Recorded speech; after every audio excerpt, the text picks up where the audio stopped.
probably rely on them more to get a lot of the business done and negotiations and work with Congress. He, of course, is always going to be someone who picks up the phone and talks to people he's known for a long time in Congress, whether they're Democrats or Republicans, and he'll continue to do that. But it's a reflection of how he wants to spend his time and his recognition that he wants to spend more time out in the country and less time behind closed doors negotiating. Is that a course correction or a lesson learned from the first year of being on the job and going through the paces? I wouldn't put it exactly in those terms. I would say that it's a reflection of how our own of his view, which we share, of how we can best use his time. And there's nothing more valuable than the president's time.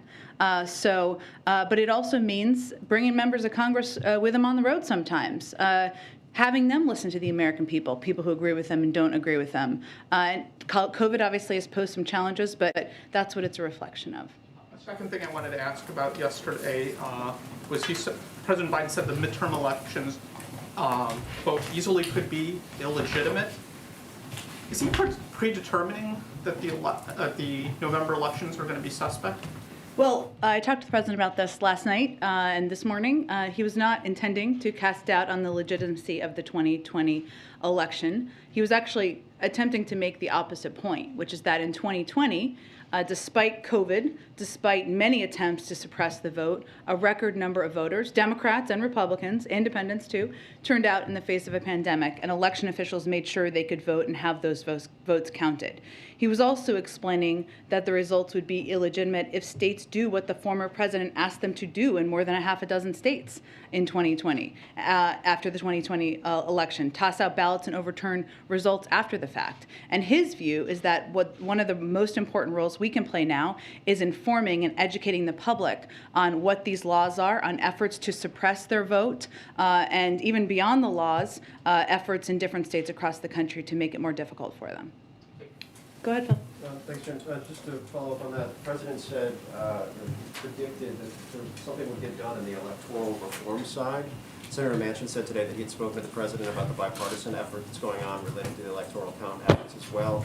Is the president getting behind that effort? Are you guys involved in that effort? How do you see that effort playing out, given kind of when he gets that effort earlier through the context of the John Lewis Act? Well, we've never been against it. We just have always wanted to be clear that it was not a substitute for voting rights legislation, which some, I think, were attempting to project. And so, especially as we were working to get the John Lewis Voting Rights Act across the finish line and the Freedom to Vote Act, which do very different things, right? I mean, than the Electoral Count Act. The Freedom to Vote Act creates standards for voter access and voter registration, outlines criteria to make redistricting less partisan, and strengthens campaign finance laws. The John Lewis Voting Rights Advancement Act establishes a new pre-clearance process to ensure that certain states and jurisdictions need approval from the Department of Justice before moving forward with changes that impact voting rights. The Electoral Count Act does something entirely different. So I think our point is it's not a replacement for. But certainly the president is open to engaging with, talking with, as we are, even though it's not a substitute. Republicans and others who are interested in moving forward. Another legislative question. The president talked about breaking up pieces and Build Back Better. I think I understood what he was trying to say there, but just for clarity for congressional process nerds. He's still talking about We're in D.C., it's a safe place. Lots of process nerds here. Scaling back a single reconciliation package, moving that forward, and then maybe voting on things that aren't in that package. Is that the context here? Well, he wasn't necessarily dictating what the size would look like. He wants to get as big of a chunk as we can get done and through Congress. He also recognizes that nothing is going to get done without 50 votes. So we're not confronting a choice between what can happen in our ideal. It's a choice between, do we make critical progress for the economic well-being of middle-class families and in tackling climate crisis or not? So right now, it's determining how big that chunk can be through the reconciliation process, which, as you know as a budget nerd, requires 50 votes. If you break different pieces apart, or as you continue to fight for anything that might not be in there, it would require 60 votes, of course. And if there's 10 Republicans who want to support efforts, of course we'd welcome that. But he's talking about getting a big chunk, as much as you can get done, where we can get an agreement of 50 members of the Senate. Okay, and then just one last one.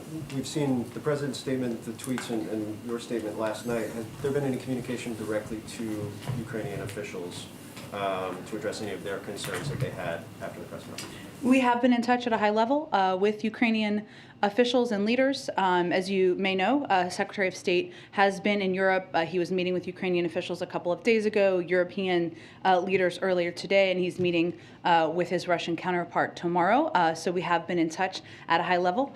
They certainly understand from those conversations what the president meant. And you saw the president make a statement or convey clearly his point of view this morning, which is reflective of exactly what he said, most importantly to President Putin.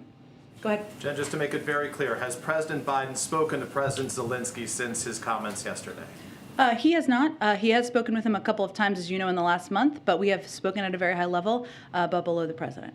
Let me ask you if I can follow up on the questions about voting rights and integrity of the election. You said the president's intention was not to cast doubt on the upcoming midterms, but when a reporter followed up, the president said to him, "I'm not saying it's going to be legit. The increase in the prospect of being illegitimate is in direct proportion to us not being able to get these reforms passed." So yes or no, does the president believe, if all remains as it is right now, that the elections this fall will be legitimate? But what the point he was making is that as recently as 2020, as we know, the former president was trying to work with local officials to overturn the vote count and not have ballots counted. And we have to be very eyes wide open about that and clear-eyed that that is the intention potentially of him and certainly of members of his party. So to be clear, the president is satisfied, even if, because yesterday obviously voting rights hit a wall in Congress right now without the votes for the filibuster rules to be changed, and given the conversation you just had about other avenues that could be taken. If there are no changes in terms of voting rights legislation going forward, the president does still feel confident that the elections this fall will be legitimate. Yes.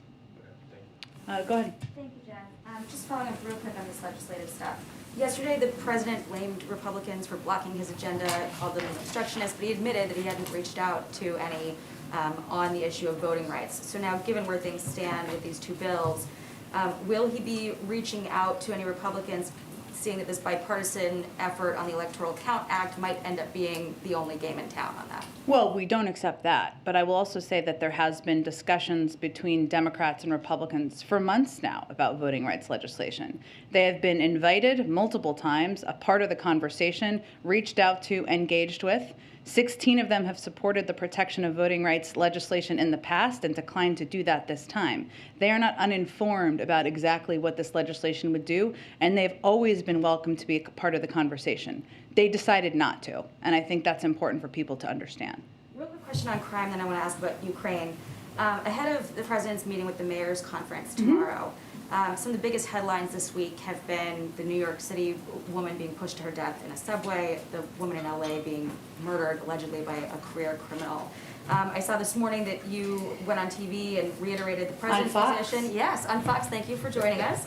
That he wants to fund police and make clear that crime is something that this White House takes seriously.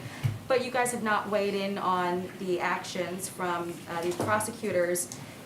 So why hasn't the administration weighed in on some of these new policies from DAs who are downgrading certain crimes or refusing to prosecute certain crimes, given that it could undermine some of these broader efforts that your White House is making to show that it takes crime seriously? Well, one, there is a law enforcement component and a justice component of the federal government, right?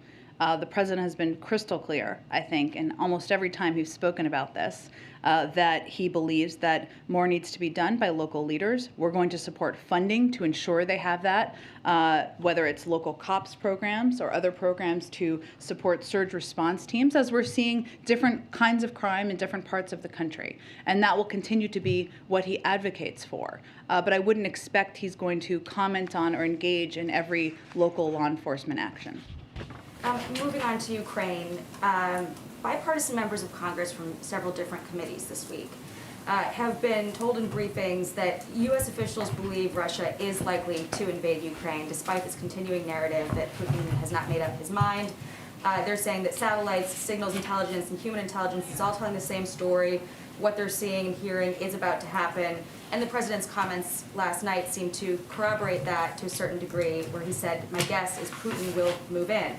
So why wouldn't the U.S. introduce sort of level 1 sanctions as proactive deterrents and then remove them if Russia de-escalates? Well, one, I said 2 days ago, we're now at a stage where Russia could at any point launch an attack in Ukraine. And we've been pretty transparent about what we're seeing, both in our briefings, but also in our engagements with all of you and in our conversations with our European partners. I would note that this morning the Treasury Department did announce sanctions on individuals who have engaged in influence activities directed by the Russian governments. This action was part of our ongoing, long-standing efforts to counter Russia's network of influence efforts and to expose Russia's dangerous, threatening, and ongoing campaign to destabilize Ukraine.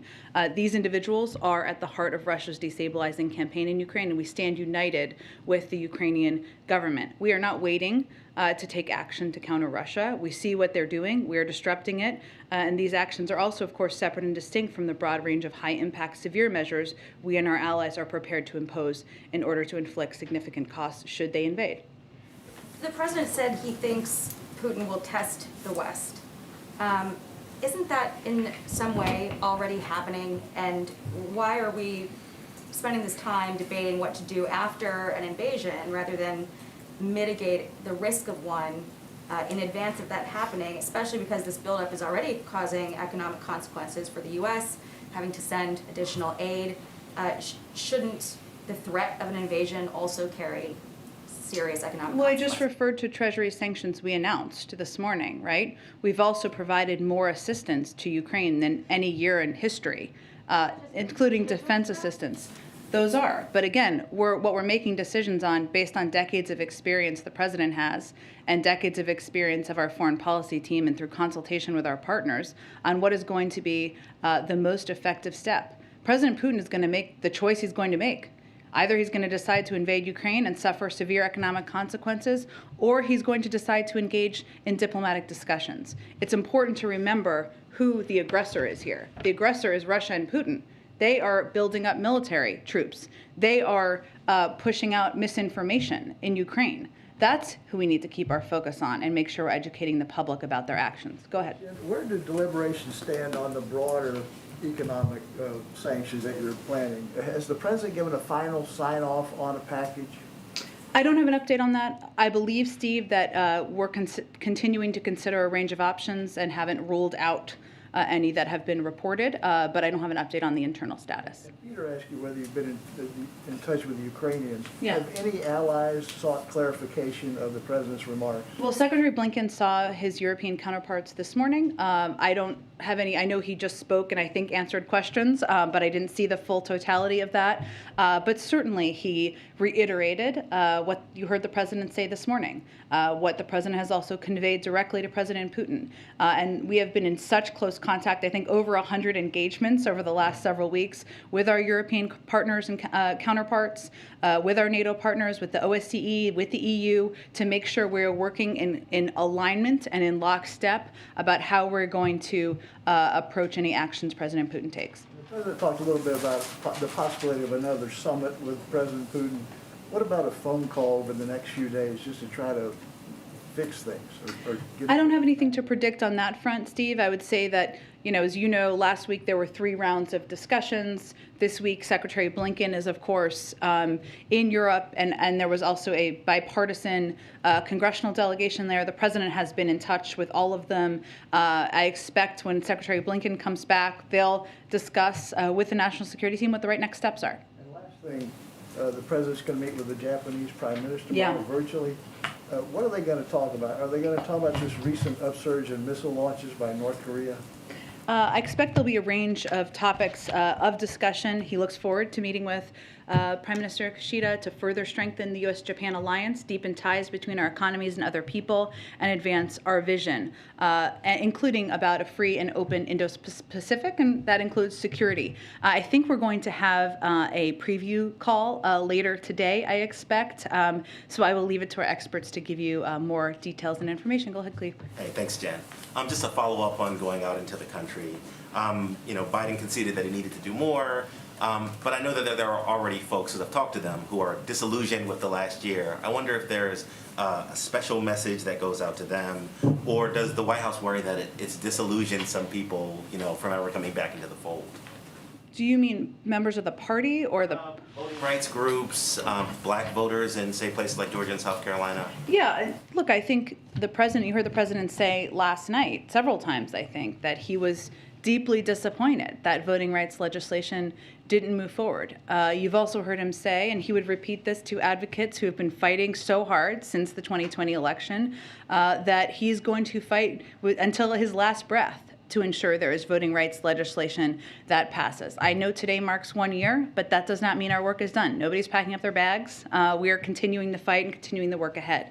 So that's what he would convey to those advocates. I think what you will see him do, and again, I don't have anything, I know Amar asked about this, is be out there doing what he's done for many decades, and people have covered him for a long time know he loves engagement. I've never seen anyone who likes a rope line or a photo line as much as he does, having conversations with people, and some of them may be people who care deeply about voting rights, some of them may be people who care deeply about their small business or healthcare, or whatever it may be, or maybe a combination of all of those things. Has the White House had any conversations about an executive order that would do what H.R. 40 does, the one that would study reparations? I can check on that and see if there's anything to update you on. Go ahead. Thank you. I'm Gerald DeLay from Bloomberg. Yes, Gerald, how are you? Good to see you again. Good to see you. When will the White House engage in new talks with Senator Manchin on Build Back Better? Last night he told reporters that no one has contacted him. Well, I think as I've said here before, we are not going to read out or detail all of our engagements with every senator, including Senator Manchin. And we are in touch with every senator at a senior staff level. That is true, but of course he's a key part of getting legislation across the finish line, and you heard the president convey his desire and interest in doing exactly that.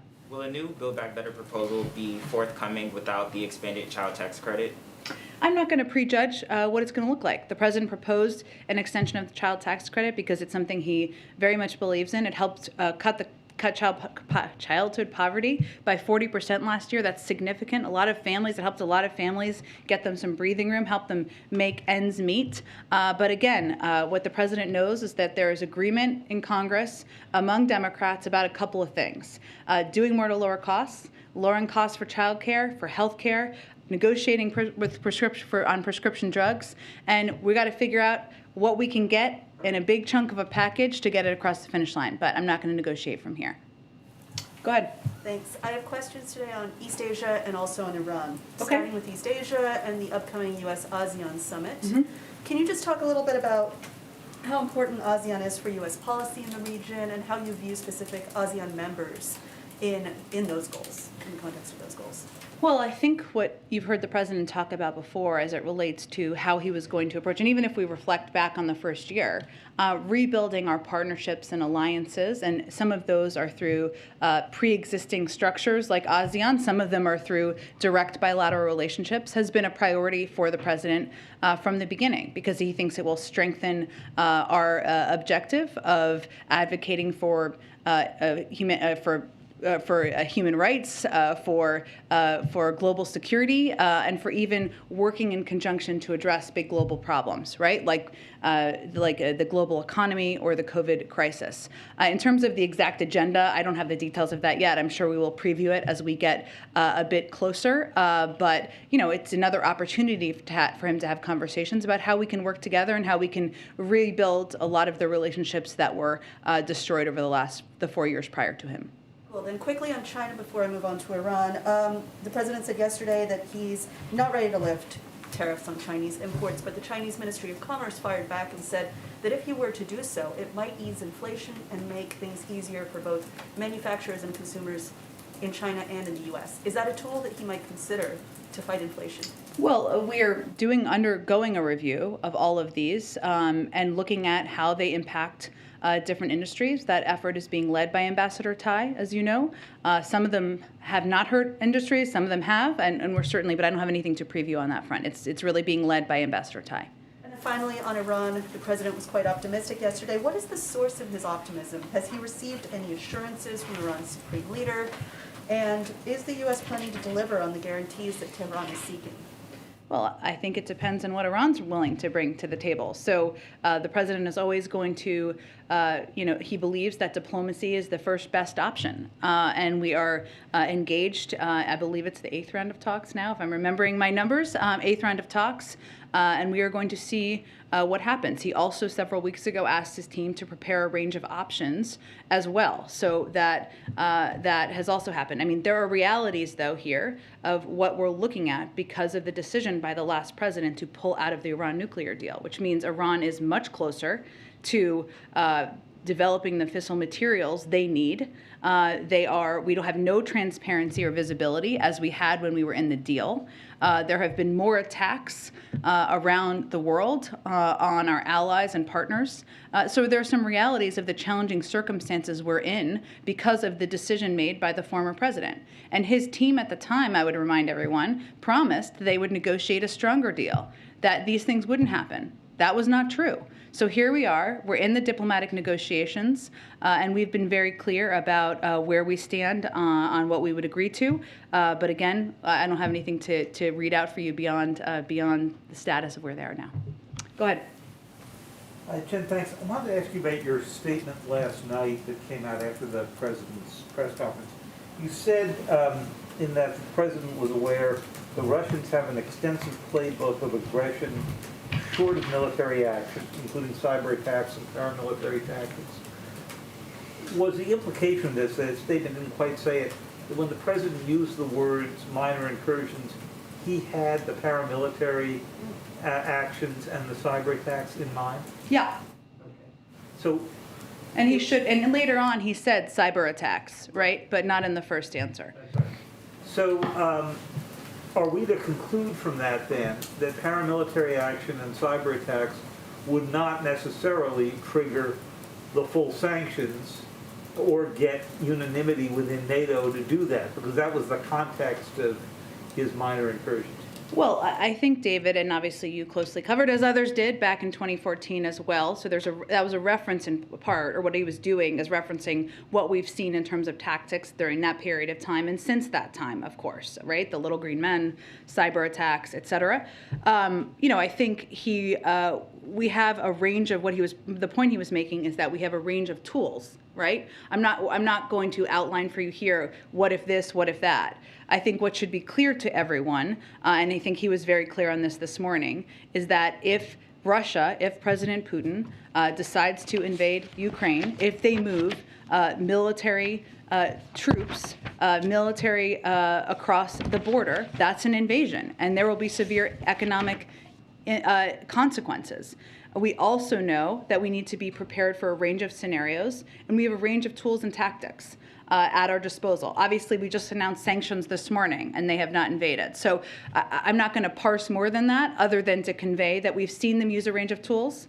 What he was very clear about this morning is that if they assemble Russian units, if they move those across the Ukrainian border, that's an invasion. There will be severe economic consequences. On a NATO, what he was conveying is that we have been focused and ensuring that we remain united with NATO. Now, united doesn't mean that everything will be identical, right? It means we're united in taking actions should they decide to invade. And we are united. And you've seen leaders from Europe convey very clearly that there would be consequences, even as recently as this morning.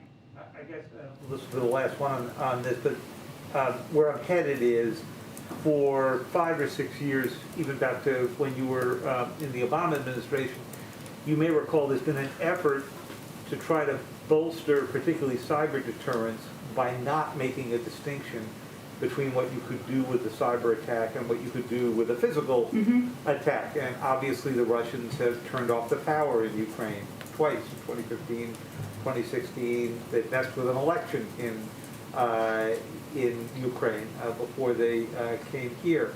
So I'm just trying to figure out if the president's trying to make a distinction that we would use lesser forms of penalties for cyber attacks or paramilitary action than we would for going over the border. In other words, are we diminishing what over the years two or three administrations have tried to build up in that sphere? Our intention is not to diminish. Our intention is to be very clear about what a military incursion would mean. Now, in terms of what the range of options are at our disposal, obviously we've taken actions, seen and unseen, announced and unannounced, on cyber in the past, and we reserve every right to do exactly that. And we're certainly, the president is very cognizant of the threat that cyber attacks, we've experienced them here, of course, posed to the United States, posed to other countries around the world. But I think it was to provide clarity and directness on what he conveyed directly to President Putin. Go ahead. Hey, Jen, two questions on the president's remarks about Ukraine. Mm-hmm. One, President Biden has repeatedly said the words of a president matter. So why isn't he more careful with his remarks? Well, I think the president gave nearly 2 hours of a press conference last night. What we conveyed last night and this morning, was exactly what he's conveyed to President Putin. And I think what's important to the American public, and tell me if you agree or disagree, is what the president's positions are and what he means. And that's exactly what he provided directly this morning. But you had to go on Fox News to clarify. I was already planning to go on Fox News, looking forward to it, in fact. Take the time to send out the tweets, do the media appearances. Does that Doesn't take long to send out a tweet, promise you. Does that take away from does that take away from the administration's ability to send a consistent message to international allies and the American people?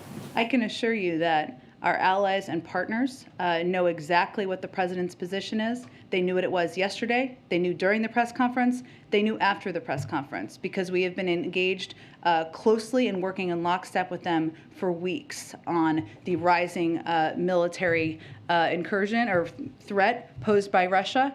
So they know exactly where they stand. They always have, and they certainly do today. Go ahead. Hi, Jen. Two questions. First, on what's ahead. I attended the GOP House leadership press conference today on Biden's 1 year. Oh boy. And, Did they have lots of good stuff to say? Well, Minority Leader Kevin McCarthy rejected the idea that the president floated yesterday that Republicans are blocking his agenda. He said the White House has not approached them about his agenda outside of infrastructure. What's your reaction to his words that you're not working with Republicans? And what's the pathway forward for his larger agenda items if there is going to be a breakup of Build Back Better? I would say that if Mr. McCarthy wants to come over here and have a constructive conversation about more we can do together to put people back to work, to protect people from the virus, to put in place more smarter security measures at the border, we'd be happy to have that conversation. I don't think that's a comment he made that's entirely on the level, given we certainly have engaged with Republicans across the board. The President of the United States himself has, and so I don't think that really bears out in fact. Well, to his point, though, the administration, or Senate Democrats at least, Democrats, however, proceeded with Build Back Better through budget reconciliation. They approached it with the intent that they would need only Democrats to get that agenda done. Again, for this question, looking at chunks, what's the bipartisan plan moving forward? Well, look, in the history of reconciliation and the use of it, it's been bipartisan about 20 times. You can't, it's not the rule you can't vote for it if you're from the other party. That's not the rule at all. And if anyone's telling you that, that's not true. I would say that what's perplexing to us, and maybe somebody asked Mr. McCarthy this or not, is are Republicans now against negotiating lower prescription drug prices? Are they now against lowering the cost of childcare? Are they now against lowering the cost of elder care? I mean, if they allow us to claim all of those things on the Democratic side, we'll take them. But it is a little perplexing that they would allow for us to own all of the ground on that. One last question from our Hawaii Bureau. I don't think the administration has spoken on this yet, but has the president been briefed about the oil spill and what's the action to address that? I can check with our team. I believe he probably has been briefed on it, but let me check with our team and see if we can get you an update after the briefing. Go ahead, Alex. Thanks, Jen.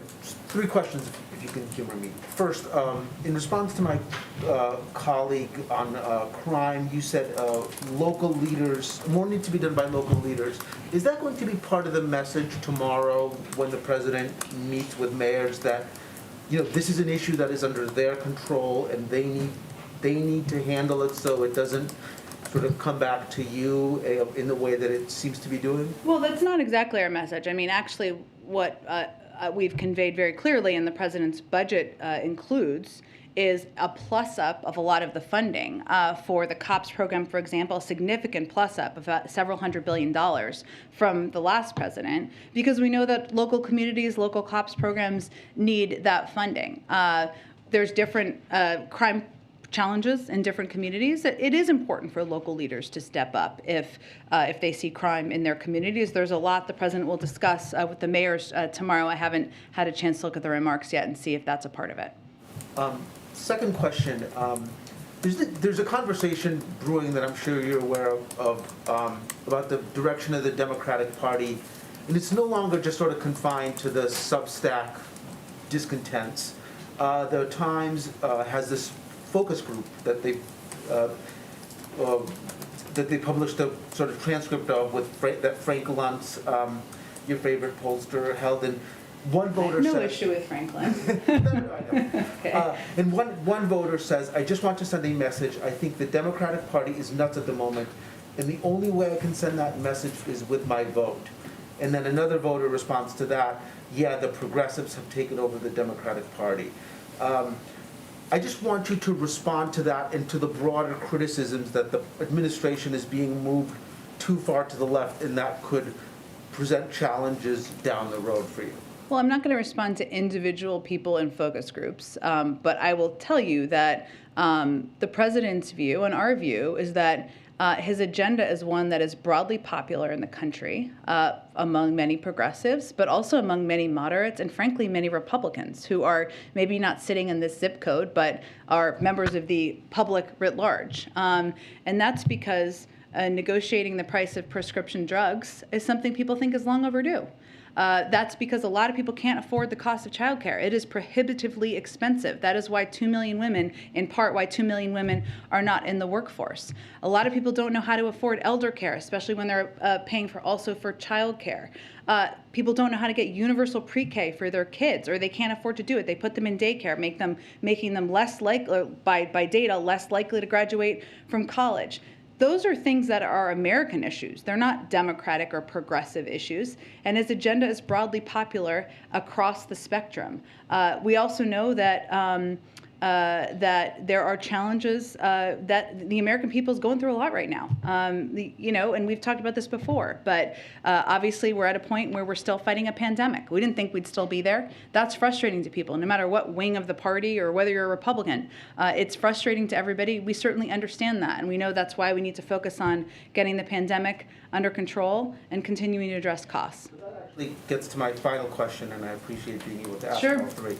So if we climb to like a higher altitude than, crime trends or polls or focus groups, how much of just the key to this administration is just getting through the pandemic and getting through it in a way that is safe and responsible, and then we can all sort of exhale and say, this is done? And is there a sense, and I have a feeling there is, that other things will fall into place once you get through COVID? Because it seems to me that you guys are paying a political price for the fact that this pandemic just does not end, and people are frustrated, and for any number of totally legitimate reasons, but they're taking it out specifically on you.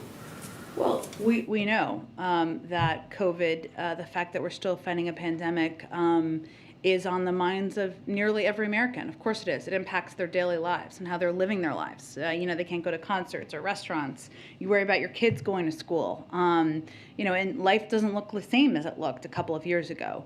The president believes, and you heard him say this last night, that we can get COVID under control, and COVID as it is right now is not forever. It does not have to disrupt our daily lives. Right now, of course, we're in an unprecedented surge. We have the tools, but we believe we have the tools to protect ourselves, our communities, our schools, and our businesses. And everyone needs to be unified around these tools. That is our focus. But COVID right now, as it is right now, is not going to be what it is for forever, and that's what we're working to get to the other side of. There's no question that addressing the pandemic is the top issue on people's minds. I know because we've discussed it here, that Governor Polis in Colorado last month said emergency over. Is there a sense that a similar message from the president could I guess, sort of help with the sense that we are progressing, even if we are clearly still in a pandemic. But some people thought Politz's message was irresponsible, but others celebrated it, and I wonder what you make of that shift in tone from a fellow Democrat. Well, I think the President of the United States has a responsibility not to make that statement until the data and the science backs it up. And when it does, he'll be eager to make that statement. I would note that Colorado still receives a range of federal assistance to ensure that people have tests, masks, vaccines, and so that's still part of how they're working to address the pandemic. Go ahead in the back. If I could go back to Ukraine for Sure. a moment. When he made those comments yesterday about the minor incursions, he said something along the lines that those types of minor incursions would require some more discussion with allies as to whether or not to respond to them. He did say this morning that there was a wide range of options to respond. How much of agreement is there, if we're putting aside full-blown invasion, how much of agreement is there between allies and the United States as to whether or not to respond and how, like what type of response should be there? I mean, you've heard a lot of our partners and allies in Europe say themselves that if Russia invades, there will be a strong and consequential impact, and that is steps they will take, steps we will take. As I said a little bit earlier, we are united. United doesn't mean identical. And that's something Deputy Secretary Sherman has said, and I think it really clarifies what we mean. But we are working in close lockstep with NATO, with our European partners, with the OSCE, and there is clarity and resolve and united commitment to take coordinated, united steps should Russia invade. But it seems that this unity is very clear and obvious and public on the invasion part, not so much if we talk about other forms of aggression. Is that right? Well, again, there are, as the President said this morning, and as I said in my comments, obviously there are a range of tools at our disposal, as there are a range of tools at the disposal of our partners. And we are prepared for a range of steps or actions the Russians could take, and we've seen this playbook before. I'm not going to outline each step and what that may mean, but that is all part of the discussion with our partners. If I could, just one much bigger picture, Yeah. since it's the one-year anniversary. Sure. If you take all the foreign policy elements that happened, the pullout of Afghanistan, the Iran talks, Russia, the AUKUS deal, and the crisis with France, how would you assess that first year when it comes to foreign policy? Well, I would say what the President is most proud of is rebuilding our partnerships and alliances around the world that had been frayed for some time. And he said this publicly, but when he has traveled around the world or engaged with foreign leaders, they are relieved that a respect for democracy, a respect for alliances is back. They are worried about how long, and that is how frayed the last president left those relationships. But rebuilding that and rebuilding that trust is a big basis of what he's proud of. And he believes, as you touched on a couple of the items you did, one, we have a long and abiding relationship with the French. They've said that, so I don't think it's accurate to say it was a crisis.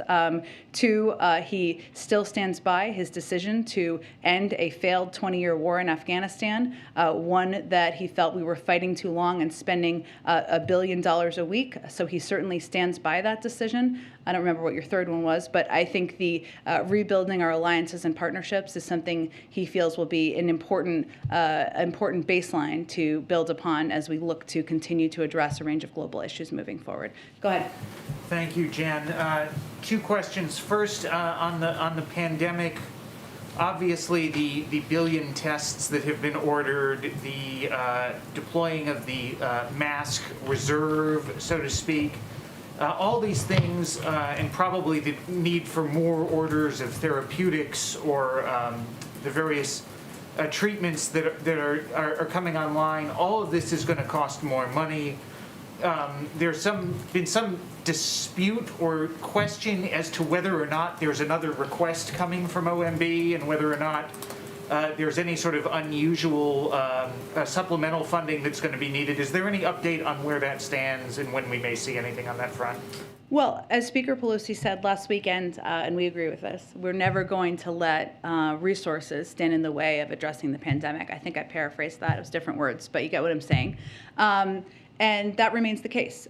We have what we need to fight this moment in the crisis, but we have continued discussions and engagements with Congress about what we may need. And part of what we've done to date is make sure we are not just preparing for the moment, but we are ahead. Right? So if you look at even the order of the antivirals, we knew that once those pills were approved, they would be a game changer. We worked to expedite the process by several months, and we made it a huge order. So we are always looking ahead to see how we can ensure we are prepared and have what we need as often as we can. But I don't have anything specific to preview for you in terms of a request. On a completely different topic that I don't think has come up here yet today, a federal grand jury in Indiana yesterday indicted a man for the murder of a police detective who was part of an FBI task force. The charges that the individual was indicted on would be eligible for being a federal capital case, and I am wondering whether or not the president, given his position on the death penalty, intends to intervene in any way regarding the Attorney General's decision on whether or not to pursue that as a capital case, or whether that is up to the discretion of the Justice Department. Well, it's always up to the discretion of the Justice Department, but the president's view on the death penalty is well known. As you know, the Justice Department is undergoing a review, which is, I have nothing to preview on. They can speak to that in the status. Okay, thanks everyone. Last thing. Did the president make any observation about the news conference? Is he going to do more? What do you think? Stay tuned, Steve. Buckle up. Bring snacks next time. Did he think it was long enough? Record breaking. Many records broken. Job creation, press conference length, Thanks, everyone.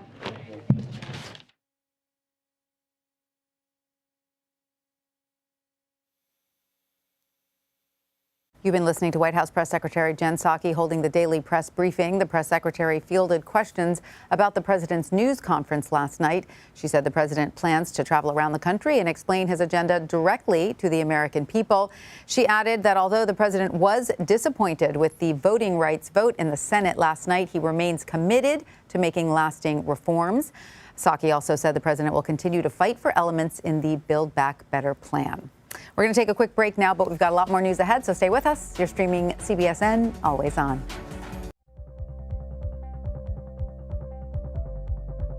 I'm Nora O'Donnell in our nation's capital. We're here at the White House with the President of the United States. Thanks for having me. I appreciate it. The Supreme Court building behind me is once again at the center of a monumental battle. Tonight, a congressional investigation sparked by reporting from CBS News